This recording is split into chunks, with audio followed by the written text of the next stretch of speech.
là vous allez le planter, et il faut vous imaginer l'arbre dans quelques années. Donc là, on a beaucoup de branches qui vont nous gêner. On va lui garder des charpentières. Alors les charpentières, ce sont les branches qui sont après le tronc, qui vont soutenir les petites branches qui vont avoir des fruits. Et ces charpentières-là, vous les aurez toute la vie de l'arbre. Donc l'important, c'est que ces charpentières soient bien placées. Donc vous avez ici un pommier. Voilà. Et donc là, vous avez plein de branches qui sont un petit peu n'importe comment. Et l'important, c'est qu'on veut arriver à lui apporter de la lumière. Donc, on appelle ça un cône de lumière. On va lui faire un cône de lumière. Donc là, vous avez une branche qui est très bien placée. Hein, et là, vous avez celle-ci qui est au milieu, qui va gêner. Donc, on va l'enlever, celle-ci. Alors, toujours important au niveau du sécateur, toujours la lame, la partie qui est lame, vous la mettez côté arbre. Parce que sinon, avec la partie marteau, on appelle ça le marteau, ça abîme la branche. Donc la partie qu'on coupe, on se demande qu'elle soit abîmée, c'est pas grave. Donc on doit toujours, alors là ça va être facile, cette petite, je vais la garder quand même. Donc, on va couper. Il ne faut jamais couper trop près, il faut toujours couper en oblique aussi. Pour que l'eau, elle ne pénètre moins dans la plaie. Donc on va enlever celle qui est trop droite là. Voilà. Celle-ci, on va l'enlever. Ensuite, celle-ci, elle pourrait nous servir aussi pour faire une charpentière, parce qu'on n'en a pas là qui viennent par là. On a un arbre qui est assez déséquilibré, donc on va la garder celle-ci. Celle-ci, elle est trop proche. Il y en a deux là, elles sont trop proches, donc on va la couper. Faut oser tailler, hein, parce que vous allez arriver dans vos jardins, vous aurez peut-être 20 branches. Et voilà. Elisabeth va conseiller d'en garder combien? 4 à 5. 4 à 5. On garde 4 à 5 choses. Vous allez dire, mince, j'aurai moins de pommes. Et en fait, vous avez raison, vous aurez moins de pommes, mais elles seront beaucoup plus belles. Oui, voilà, tout à fait. Oui. Tout à fait. Donc là, on pourrait l'enlever parce qu'elle se croise avec celle-ci. Celle-ci, on va la garder parce qu'elle est très belle. Et quand elle aura un fruit, elle va se s'arquer comme ça. Vous avez ces trois-là, les trois là que j'ai, là, elles vont s'arquer toutes les trois. Donc là, vous avez un beau spécimen. Celle-ci, elle est trop basse parce qu'en plus, on taille son arbre en fonction du matériel qu'on a chez soi. Quand on veut tondre, bon, là, on soigne. C'est pas moins de ça. En plus, on sera plus oui, parce qu'il sera comme le loup-pied. Quand on appelle ça un loup-pied, il sera plus bas puisque ça va être enfoncé en terre. Donc celle-ci, elle nous gêne. Donc on la taille. Ici. Là, on commence déjà à y voir plus clair. Alors, je vais vous montrer parce que là, on voit bien, mais là, on voit pas bien. Pourquoi tu vas la couper, celle-là, c'est ça? Celle-ci. Il y a des celle-ci, je vous la montrer quand ça se croisait, c'est pour ça. Oui, le problème c'est qu'elle se croise, mais je crois qu'on va garder que ces trois-là. Donc, du coup, on va tourner. Et là, je ne sais pas si vous avez voir, tourne en bas comme ça. Voilà, parce que là, vous voyez, celle-là part comme ça, celle-là part comme ça, donc du coup, à ce niveau-là, ça se croise. Donc celle-ci, on va l'enlever. Voilà. Ça fait bizarre, hein, on en fait beaucoup. Hein. Précisons quelques-unes. Et là, on va enlever aussi ces deux-là. Et après, vous allez avoir celle-ci, on va la garder parce qu'elle va peut-être nous donner des fruits cette année. Donc on va la garder. Et l'année prochaine, bon, si elle gêne, si elle est mal placée, on l'enlèvera. Parce que des fois, c'est aussi en fonction de ce qu'on veut.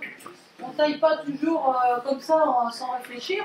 On taille, là vous voyez, vous avez un beau cône de lumière là. Donc celle-ci, on l'enlève, et celle-ci, on l'enlève. Voilà. Et là, on arrête là.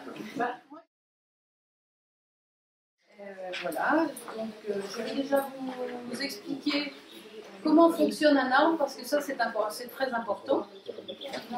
Donc sur un arbre, vous avez des racines qu'on ne voit pas qui sont en terre, vous avez le tronc et les branches. Donc vous avez les racines qui vont vous permettre de nourrir l'arbre. Donc elles vont puiser toute l'alimentation dont l'arbre a besoin. À une période, ça va démarrer là au printemps, au mois de mars, quand il fait chaud, la sève commence à monter. Donc elle monte dans tout l'arbre. Elle va arriver directement au bourgeon terminal. Donc on appelle ça la sève qui monte, c'est la sève brute. La sève va arriver jusqu'au bourgeon terminal et par l'action de la lumière et de la photosynthèse au niveau des feuilles, vous avez la sève qui va devenir, on appelle ça la sève élaborée, qui va revenir, qui va être redistribuée dans les branches et dans les feuilles et dans les fruits pour alimenter tout l'ensemble de votre arbre. Et c'est là que vous allez avoir un développement très intéressant au niveau de l'ensemble de l'arbre. Donc c'est très important cette histoire-là parce que en fait, comme la sève va jusqu'au bout, la taille qu'Elisabeth va vous montrer va être ce qu'on appelle une taille douce. Ce sont des nouvelles tailles qui maintenant sont pratiquées par rapport aux anciennes tailles. Et en fait, Elisabeth ne coupera jamais le bout. On ne coupe jamais le bout. Pour que la circulation de la sève se fasse très bien. Et de cette manière, on a des plus beaux fruits. Voilà. Et si on coupe la branche, le problème c'est que la branche, elle va devoir refaire un bourgeon terminal. Donc elle va prendre du temps pour le refaire et elle ne va pas prendre le temps de nourrir les fruits. Donc voilà, c'est très important dans le fonctionnement d'un arbre. Et donc en plus, comme il y aura un joli fruit au bout, parce qu'il va être super bien nourri, oui, ça va alourdir. En général, oui. Oui, mais c'est pas mal. Alors, c'est pas mal parce que comme ça alourdit, ça lui donne cette forme-là. Voilà. Et du coup, ça capte la lumière. Ce qu'il faut savoir, c'est qu'un arbre fruitier, pour donner des fruits, il faut que les branches verticales ne donneront pas de fruits. Par contre, les branches qui seront en oblique donneront des fruits. Ça, c'est très important aussi. Il faut leur apporter de la nourriture au printemps et à l'automne après la récolte. Parce que les fruitiers ont besoin d'être nourris avant l'hiver pour qu'ils se régénèrent, pour avoir des fruits, des beaux fruits et des fruits sucrés. Donc moi je conseille qu'est-ce que vous me conseillez? Nous, à chaque plantation de fruitier, c'est un demi-sac de fumier. Après, si votre terre est excellente, vous saupoudrez de fumier autour, mais de petites quantités. Et par contre, comme c'est un fumier vivant, il ne faut jamais le laisser au soleil, il faut mettre du paillage par-dessus ou l'enfouir. Mais nous, on est plutôt pour le paillage, parce que le paillage permet la vie des micro-organismes dans le sol. Et quand il y a de la vie dans le sol, il y a des échanges et des plantes plus jolies. Et si votre terre est moyenne, vous en mettez un petit peu plus, mais c'est un peu à vous de sentir... en fonction des besoins de votre terre. En ce moment, c'est une très bonne période pour les arbres à pépins, donc les pommiers poiriers. Vous pouvez tailler tous vos pommiers, vos poiriers en ce moment, donc on peut tailler de décembre à fin février. Par contre, les arbres à noyaux, vous en avez là, vous avez du cerisier ou du prunier, les arbres à noyaux ne se taillent qu'après la récolte des fruits. Donc ensuite, vous avez les outils. Il faut des outils pour tailler. Donc les meilleurs outils, vous avez le petit sécateur. Quand on a un petit poirier, c'est un pommier. Oui, un petit pommier comme ça, ce sécateur-là vous suffira. Sinon, quand vous avez des arbres déjà qui ont quelques années, vous avez les brancheurs. Ça s'appelle un ébrancheur. Et quand vous avez un vieux pommier ou un vieux poirier, ça c'est très bien. Il faut éviter la tronçonneuse. Parce que, ou alors si vous prenez la tronçonneuse, vous finissez avec ce petit-ci. Il faut avoir des belles coupes. Et ensuite, ce qui est important, c'est de désinfecter. Vous désinfectez tous vos outils à l'alcool à brûler pour éviter les maladies. Voilà. Et après la coupe de vos branches, vous mettez un petit peu de mastic. Bon, là, vous avez un mastic à base d'argile qui est très intéressant parce que ça protège bien et ça reste. Dès que la plaie elle est guérie, le produit s'en va. Donc c'est très bien comme produit ça. Voilà. Alors, pourquoi on taille un arbre fruitier? Donc, la taille d'arbre fruitier vous permettra déjà, en fonction de votre jardin, si vous avez un petit jardin, vous voulez des petits fruitiers, donc vous prenez comme celui-ci, c'est un petit arbre, eh bien, il ne va pas prendre trop de place dans votre jardin. Et donc, on taille un arbre fruitier déjà pour avoir des beaux fruits. On taille aussi un arbre fruitier pour qu'il ait une belle forme et pour que la lumière rentre le plus possible dans votre arbre. Parce que s'il y a des branches un peu partout et mélangées, qui se croisent, et ben les maladies vont se former, vont arriver aussi. Et donc la taille aussi évite les maladies. Si c'est trop fourni, trop feuillu, trop branchu, les feuilles des branches se croisent, s'abîment entre elles, et ce sont des nids à cryptogames. Donc plus c'est léger, plus c'est éclairci, moins les branches se touchent, et moins les feuilles se touchent entre elles, plus vous faites de la prévention contre les maladies. Surtout en Bretagne, il y a de l'humidité, donc ça favorise quand même les maladies cryptogames. Alors sur les tailles, vous voyez, on appelle ça un courte-tige. C'est greffé en bas. Ça commence là, pas celui-là. Le courte-tige, voilà, c'est ce qu'on a en présentation pour aujourd'hui.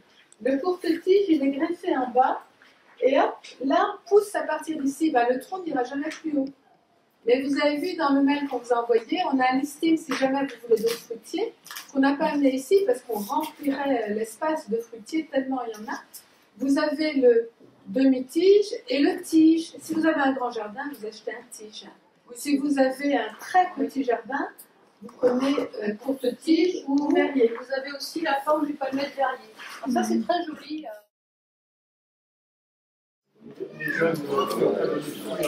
Donc celui-là, il en a de trop aussi. Donc, pour le planter, il y a des belles... Donc, on va essayer de lui refaire un cône de lumière. Donc cette branche-là, on va la garder. Celle-ci à l'intérieur. Les branches qui sont à l'intérieur, on les enlève. Hop. Celle-ci, on l'enlève. Toujours en oblique. Pour que l'eau, elle ne reste pas sur la brise. Parce qu'en fait, la taille d'un arbre, c'est comme de leur chirurgie. Il faut être très... D'ailleurs, je n'ai pas désinfecté mon... Donc là, tu as mis de l'alcool à couler sur ton... J'ai mis de l'alcool à couler. Pulvérisateur, c'est ça? Oui, j'ai de l'alcool à couler dans le pulvérisateur. Donc là, on a... Malheureusement. Parce que là, si on coupe, là, c'est en plein milieu. Donc on va couper, c'est dommage. Celle-ci va prendre le relais, elle va grossir. Donc voilà, on enlève ça. Voilà.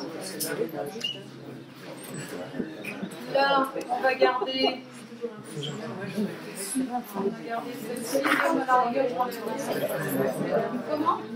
Oui, je crois que je vais finir par l'enlever parce que celle-ci, non.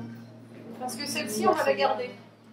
Elles n'ont pas besoin d'être en même temps, d'être au même niveau. Au contraire, si on en prend une plus bas, une plus haut, et si elles sont intercalées, c'est mieux, parce que l'arbre, quand il sera grand, quand il sera adulte, il sera plus solide. Parce que là, si on prend tout vraiment au milieu, on risque d'avoir des problèmes.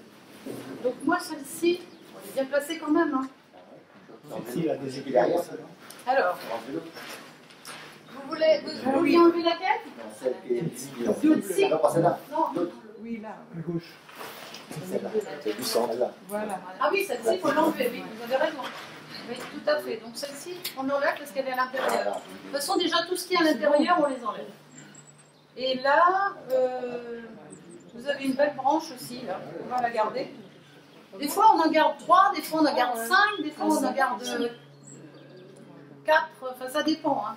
Tout dépend comment elles sont placées. Celle-ci, on va l'enlever parce que déjà, elle est trop basse. Elle nous gêne. Voilà. Et en fait, si vous voulez passer plus facilement, peut-être que l'année prochaine, celle-là va vous gêner. Donc, vous allez le restructurer. Donc là, on en a beaucoup encore, mais ça nous fait un beau gobelet. Il est joli comme ça. Ouais, c'est pas mal. Hein, il est bien équilibré. L'important, c'est d'équilibrer son arbre. On va l'enlever, hein, finalement. Ah, on voulait l'enlever dès le début. Et Voilà celle-là. et en plus, on a bien fait parce qu'il y a un petit point. Il est malade avant. Ah, d'accord. Donc voilà, eh ben, finalement, on a bien fait. Non, et je trouve qu'il est mieux. On habitue à tout le monde. Allez. On va lui mettre un- Heureusement que les élèves conseillent le prof. Non, mais c'est bien, ça veut dire que vous avez bien compris. Quoi. Ben voilà, tout à fait. Voilà, un petit peu de. Donc, quand